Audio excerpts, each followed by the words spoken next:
to get roads vested. So, the dedication is a very, very unusual process to actually try and help a developer just to gain a few weeks. And just wondered why the City Council were really going down that track, and thought that we haven't heard from the other parties to this resource consent. We're only hearing from one party. The people that have been referred to as neighbours are a party to this consent. They have not been consulted. In the report, in the staff's report, it says that the community views, only the views of the other landowners is applicable. But where is that? Here, those other landowners have not had the opportunity to put their views to either the community board or to this council, other than the opportunity they had for 10 minutes each today. So that was one of the things that we hadn't heard the other party's views when this came to our community board. So then it goes to, and that was the same with both option 1 and option 2. And when we have a look at the risks of option 1 and option 2, option 2 actually carries the least risk of all.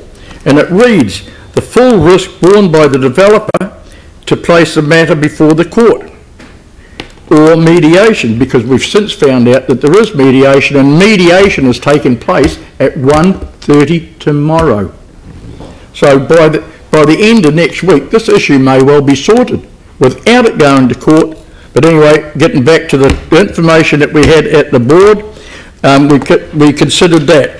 And the other is 7.12, that the residual risk rating of this is low.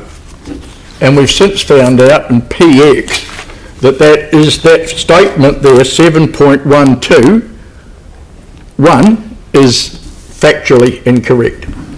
So that was, it's those reasons why we think that the safest option is to actually, if there is any issues between the parties to the resource consent, that can be sorted out through the Property Law Act, and that it's the obligation before our community board or the City Council ORS can make a really informed decision on this, that you must hear both sides of the story. And we were aware before our community board meeting that the offer was sent out to councillors and to the community board members with the invitation to meet the affected parties, and that request was declined. So I think we are in a very, very tricky position as a community board at the time to actually make a decision to allow the dedication of these roads just for to help a developer, and not take any notice or even listen to the affected parties who we represent. We represent the ratepayers of our ward, not necessarily a developer. So that's where our priorities lay, and that is why our community board made the decision that they did, and added on that the council agree to meet with the adjoining property owners to discuss options on a way forward regarding the Yaldhurst-Village subdivision. Thank you. Helen? Yes. Helen, was there anything to add from Helen, and then we'll take any questions? I mean, option 2 we saw as a cleaner process. It involves the developer taking the process whichever way he or she wishes to, and it involves the residents and the developer. To do option 1, we're tangling council up in this process. We're going with a procedure that Christchurch has never done before, a dedication. It's been in law since 1974. I had a look at the Local Government Act, but we have never used it. So we're using this process on a first time on a really contentious issue. And going back to having a cleaner process, when I first got involved in this in just after the February earthquake, I was called in by I went and saw a senior planner and a junior planner on this issue, and they said to me, you must keep clear of the contract between the developer and the residents. That's their private contract. So we're doing a sort of turnaround as a council in allowing this dedication to go through. The advice all the way through I've had, keep away from the contract between the residents and the developer. The developer, as I understand it, is very closely tied with Noble. It's a similar joint venture party, and Delta, as I understand it, and I can be corrected on this, Delta is a party to the company. It's not just a contracting company. So that they're in some way in this joint venture company. Yes, I think there's risks in option 1, and the risks are if the developer is taken to court, if we are taken to court and we lose, that the developer will underwrite that. Indemnify is the word, but what happens if the developer is bankrupt at the time or is short of funding? I can't see that this developer would be able to reimburse council for a court cost, say, court costs and proceedings of 500,000. I think all right, now I indicated that 5 minutes. I think you have risks either way. And one, you've been told that the developer might take you to court. Option 2, if you go with option 2, you're being told that the developer might take you to court. Or if you go with option 1, there's a chance that the residents take action against council. So I think it goes both ways. So I think we should stay away from this, or at the very least have a committee look at it in more careful detail. We've lived with this for a long time, but I know most people in this room, it's fairly new.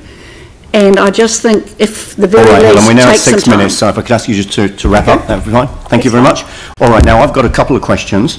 In your community board option, you're suggesting that council agree to meet with the adjoining property owners. Yes. When you say council, you mean the elected councillors, the people sitting around this table? Yes, Chair, because, Andrew, because they are the people who will be making the decision, and they need to have that balance of information to actually make an informed decision. At this stage, so it's like that. Okay, thanks for the question. Yep. Thanks for the answer. So the role of council in having that meeting, in your resolution it says to discuss options on a way forward. So that would be around a different set of, that would be to work up a different set of recommendations than we've got in front of us as a result of that meeting. Maybe after there's been people sit around the table and have a discussion about it, then there may be a way forward. But I'm not saying that the City Council should be the mediator. I'm saying that we haven't heard from the other parties in this, and until we have, then we might be able to think, well, maybe the council could do this, or maybe you guys would be better to go and do this or that or the other thing. At present, there's a huge vacuum of information. We've got a whole lot of information up here. Some of it may not be 100% correct, as we found out, and we've got a lot of information down here that nobody knows anything about, other than the very, very short burst of it that we had this morning when the other property owners or parties to this resource consent had the opportunity to speak. That's the only time they've had to give any information. And the information... I think you've answered the question. Question for Helen. Yes. Given that you've had advice that we shouldn't get involved in private property disputes, yes, how do you reconcile that with us getting involved in the type of negotiation you're suggesting in option 2? Yes. Look, I probably was lukewarm on getting together, but it was the view of, in fact, the board. Yeah, no, Yes, we see sorry. that this is the recommendation from the board, so maybe Mike's supporting that more strongly than you are. Yes, and I'm really strong on option 2 being the cleaner option. All right, thank you, that's clear. So are there any more questions for Mike or Helen? Tim? Thank you, Mr. Chair. Mike and Helen, today we've had some deputations by residents, because you're kind of saying, well, it sounded like it's residents versus the developer type thing, but we had deputations by some of the residents that were in favour of the option 1. So in your mind, how does that work? Well, 2. And we heard from 2, but the other question, the second question follow on from that, is how many of those affected residents are actually in favour, do you know? 7 and 2 and 3 that have done deals. So that's out of 13. Okay. So 7, 2 and 3, so 7. Who's doing? Can we get a clear answer to the question, please? So the question, Tim, was how many of the residents are in favour, or where do they stand out of all the residents? 7 of the parties are in favour. Yep. 2 of them are not sure, and the others have done deals over some access to lots 22, etc., and then signed an agreement. I believe that they won't take any. And that was referred to by the deputies. So, and I have spoken to Mr. O'Malley quite a while ago, where he put his issues. That was back in the days of Noble Investments Limited. I haven't spoken to him since the changeover. But he said that he hadn't been. But anyway, him and I sat in a coffee shop down Yaldhurst Road. Maybe a little bit too much detail, but we've done that question. 7 are in favour and 2 have kind of done. Oh, 7. So I don't know what. Okay. The 7 parties, 7 of the parties are wanting us to actually wanting their development to actually go ahead with the original consents, and their covenants remain in place until such time as they get their issues to their boundary. I spoke to them out there at the break, and I was assured that 7 out of those people, 7 of them are actually supportive of this group of people's concerns. Okay. Thank you, Mike. All right, I should put it that way. Of this group of people's concerns, there's 7 out of the 13. Thank you. Are there any further questions for the community board? And I wonder if I could just add well, it was a there. really simple question. Yes, it's been answered with the numbers that Tim wanted. Except one landowner said to me, who's supportive of the residents' action, or he said 80 to 90% of the land which is owned, 80 to 90% of the owners of the land are in favour of what the board's advocating. In favour of option 2? Yes, so some have larger land sizes than others. Okay. Okay. So what have we got now? We've got Dion, Jimmy and Dave. So these are questions.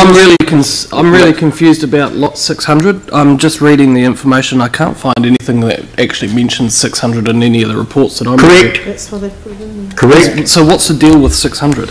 Okay, so when we go to Dion, that's a question, sorry Mike, that's a question for staff I think rather than for Mike, because we were provided that information. Yeah, no. that is critical. That is critical. Because I've just been reading it. I mean, this is a lot of information to try and draw, crawl through. Huge. No, it was in the room, but it's just a lot of information to crawl through, and I'm just And that haven't is critical. come across any of the information that I've had from the reports Do we need to do this today? that actually doesn't sort of talk about 600, because Okay, can we get the advice on, so to answer Dion's question, can we get the further advice, such as it can be given in this meeting, again on lot 600? Lot 600. So when we originally, the request from the developer was on for 613-601, those 2 lots. Correct.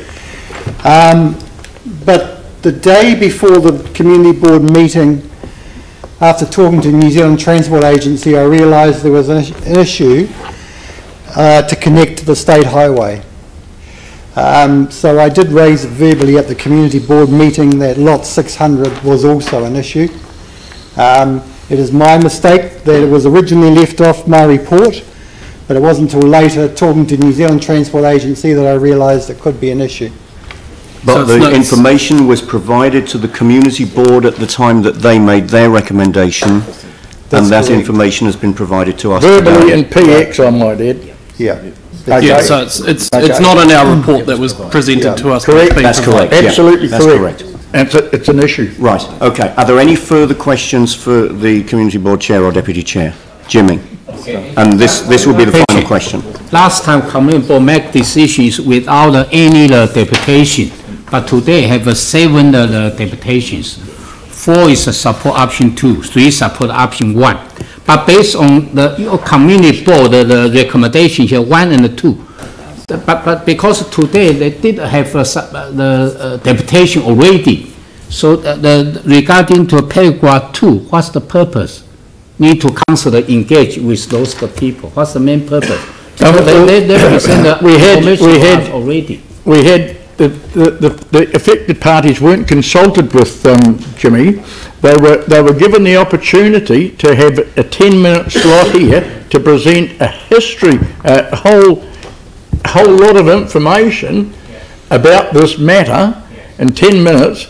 And one of the deputies had to perform surgery today, and his deputation or verbal deputation I sent through to you, Andrew, before. Once I got it from so I forwarded that through to you. So that person hasn't had an opportunity to present anything here today either, and that's it. But we didn't wish to give them the opportunity to make a deputation to our community board at that stage, because we didn't know what resolution it was that we were going to resolve at our community board anyway, but thought the best option is for them to actually come to here, because it was a part A, to actually present to make their deputation to the council today, who are the decision makers, rather than to our community board, who are only making a recommendation. So we made the recommendation on the best information that we had at the time, even though some of it was thrown in at the very, very last minute in PX, and no record of it, as you found out, has turned up until about half an hour ago. It's popped up onto the screen, which is a crucial part of this whole matter. Crucial part of this whole matter, Mr. Trump would say. Okay, and I mean, councillors are aware of the way in which the information has been presented, and I'm sure they'll take that into account in their decision making. Jimmy, was that your final question? Yep. All right, so we're now through questions. So now we are looking for somebody to move something. Aaron. Yeah, so I would like to move, and then try and talk everyone into it, into doing nothing. That we don't touch this. I take Helen's advice that either way it is fraught, and there'll be issues either way, and okay. So I'm going to move that we do nothing. If we've got a seconder, I'll speak to it. So we've got moved and seconded that we do nothing. Great. Okay. Cool. Can I speak to as the mover, if you'd like to speak to that? Cool. I'll actually stand up this time. I'm going to take a leaf out of Glenn's book when he stood up. Sorry, Glenn's book where he stood up for the East. I'm going to stand up for the people over in Yaldhurst. Yes. So the reason why I've opted to do nothing is, and I learned a lot this morning because I've heard about this for quite some time. Andrew, I need your attention, so I've got to try and talk you into it as well. Sorry, Tony. The same option as option 2, which is do nothing. I mean, it almost ends up being the same as option 2, because if we don't intervene, it's the same as part 1 of option 2. Yeah, but I'm not going to tell Infinity Yaldhurst to go to the courts. I'll just say nothing, just step back. But either way, and if that's the advice, okay, can we put up do nothing?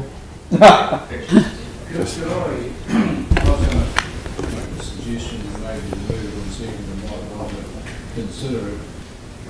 I've heard through various conversations today that there is a mediation happening at tomorrow.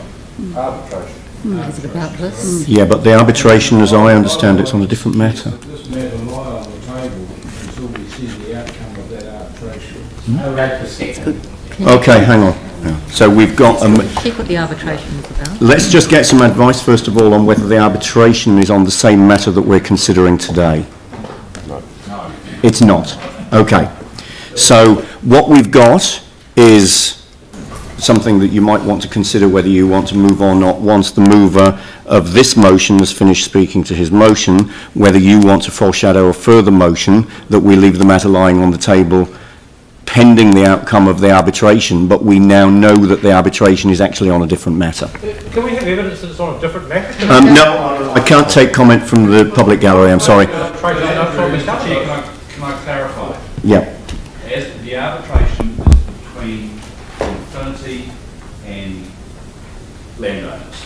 Right. So it is not, it relates to the subdivision, but it does not relate to the question that is before the council. Yes, Thank you, thank you. Hang on, my response to that is that if we resolve matters between the developer and the residents, there's likely to be no objection to the proposal. So we've now got into debating a motion that hasn't yet been put.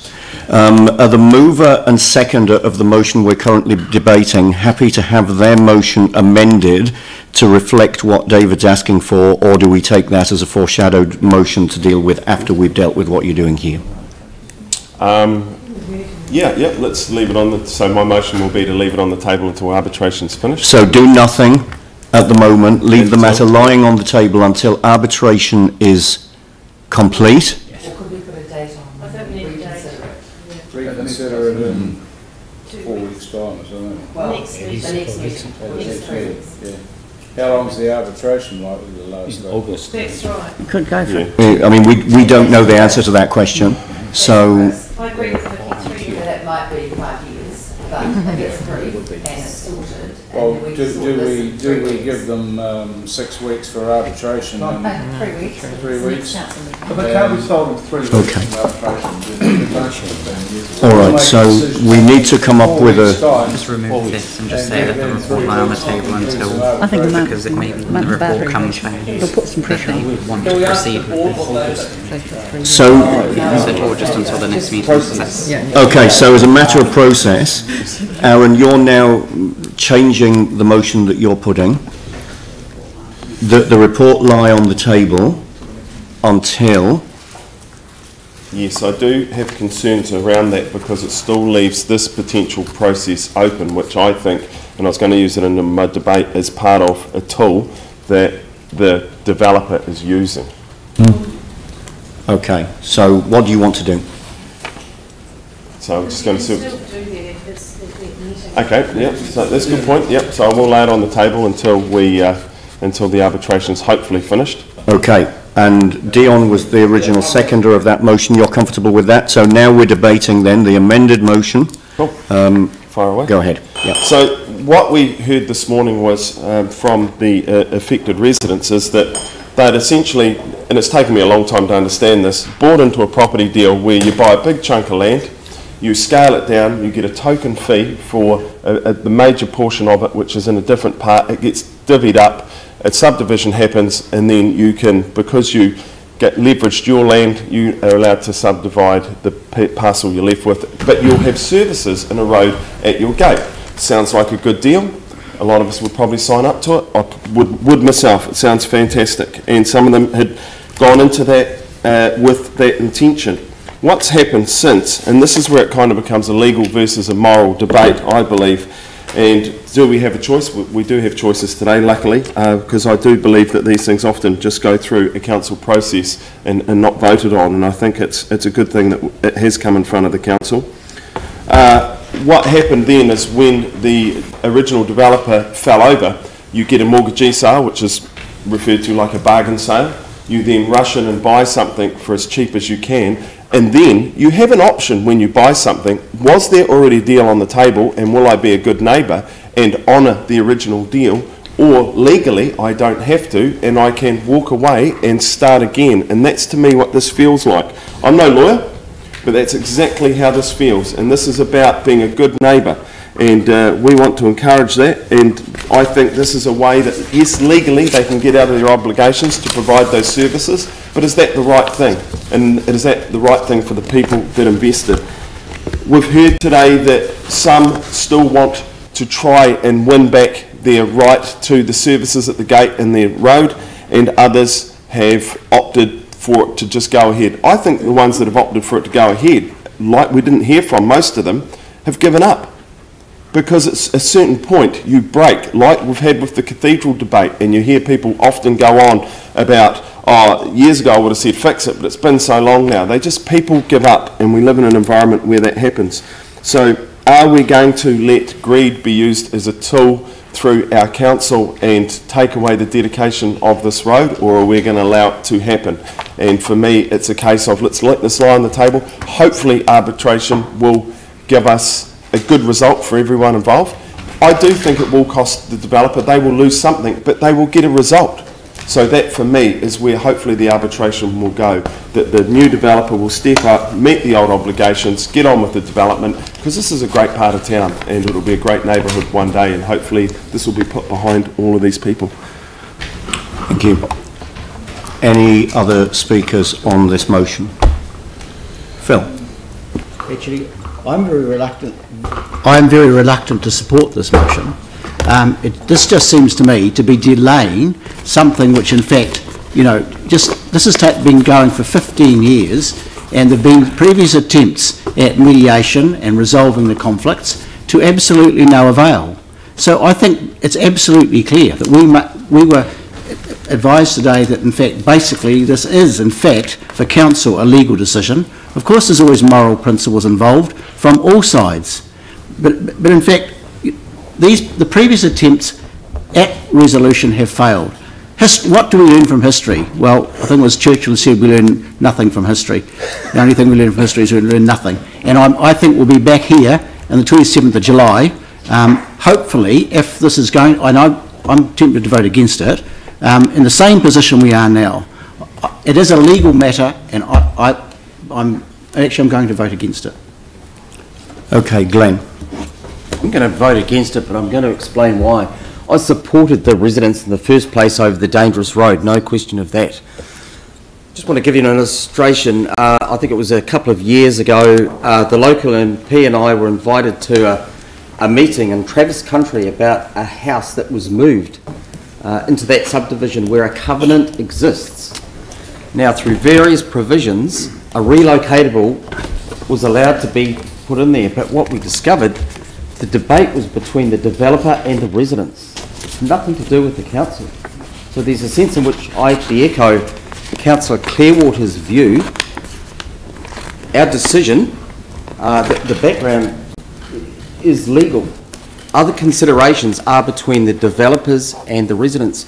If you go with this option today, you just about attach yourself to business which actually isn't yours or ours, okay? It's between the developers and the residents. If I look at this started off, this whole thing, about unsafe roads. You look at the process over time, this kind of filibusters it, okay? It just pushes it out. Potentially it could push it into the never-never. We need some certainty for everyone. So it's on those grounds that I'm actually not going to support that resolution put up today. Thank you. So Jimmy and then Dave. Jimmy. Thank you, Chair. Yeah, I support the lie on the table because while we listen to the seven deputations, legal advice, this issue is the RMA consenting the issue. Should be the proper way. Go to the consenting and then the resource consent process. But right now, if there's an arbitration, there's the environment code that make the mediation arbitration. That's why not? We waiting for the result.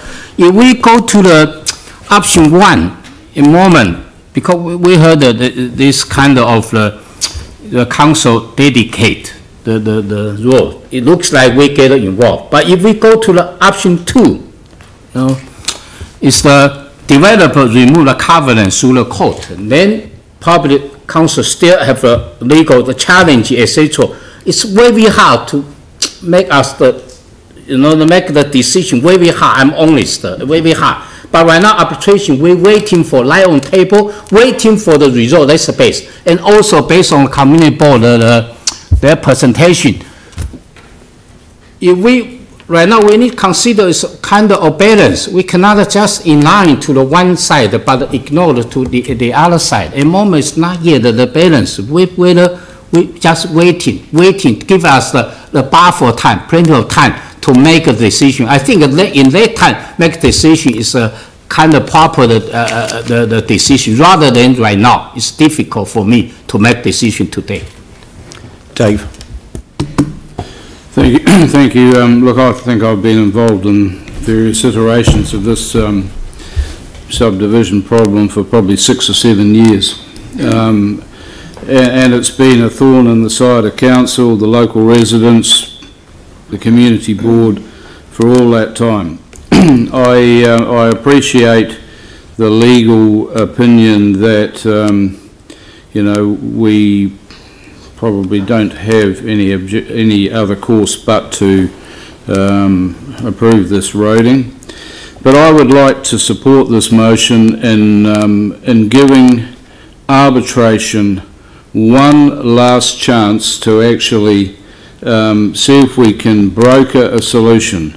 For me, the problem has always seems to have been around the developers' initial obligation that they would provide services to the gate of these properties.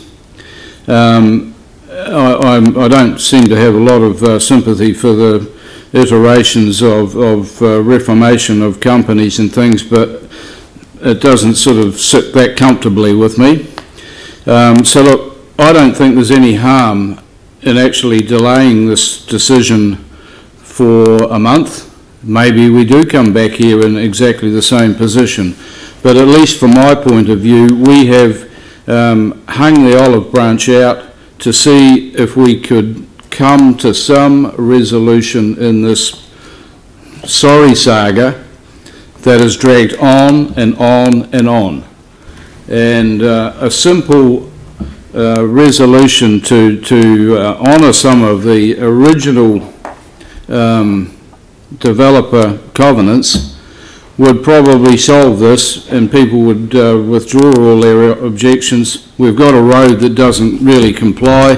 I don't think we're going to ever do much about that. We have to put those sort of things behind us. But I think we actually owe it to these residents, some of which, if this all goes through, could be completely landlocked and not be able to advance things further.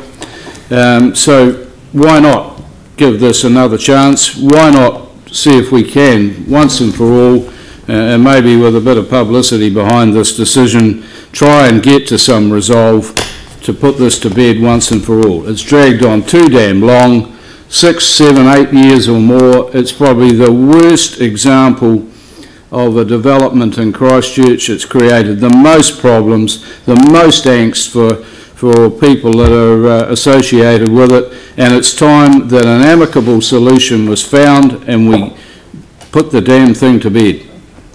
Thank you. Thank you. Pauline.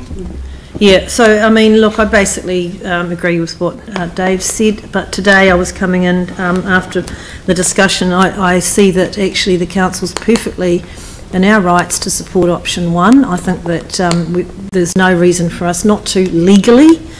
However, as we've gone this long, it could even be 10 years, and I know what Councillor Clearwater's saying, if it hasn't been resolved by now, what's the chances? But hey, 3 more weeks, let's give them a chance. And this actually may provide a little bit of leverage and incentive to help this arbitration to actually bear fruit. So for that reason, and also because I know that there's grumblings underneath the legalities that are a little bit unsettling, but legally option 1 is fine for us to support. But in light of that, I'm happy to support the lie on the table and really hope that this community of developers, residents will find a solution in 3 weeks' time. Thank you. Now, I've got a procedural question just before we go any further with this. If this resolution is passed, and I'm assuming I asking a question in this direction, if this resolution is passed, then the report lies on the table and it comes back to us on the 27th of July, presumably with an update alongside on what the results of the, or we need some update on what the results of the arbitration have been, just in case that changes our decision making anyway. So that's what would happen if this passes. If this fails, option 1 or option 2 are still live options to us to make a decision on this afternoon, aren't they? Yes, we did talk about options 1 and 2. Yes, yes. 6-5. All right, thank you. I share the view of some others that have spoken. I mean, this has rumbled on for how many years? My level of confidence in anything changing in the next 3 or 4 weeks is pretty minimal, it's fair to say.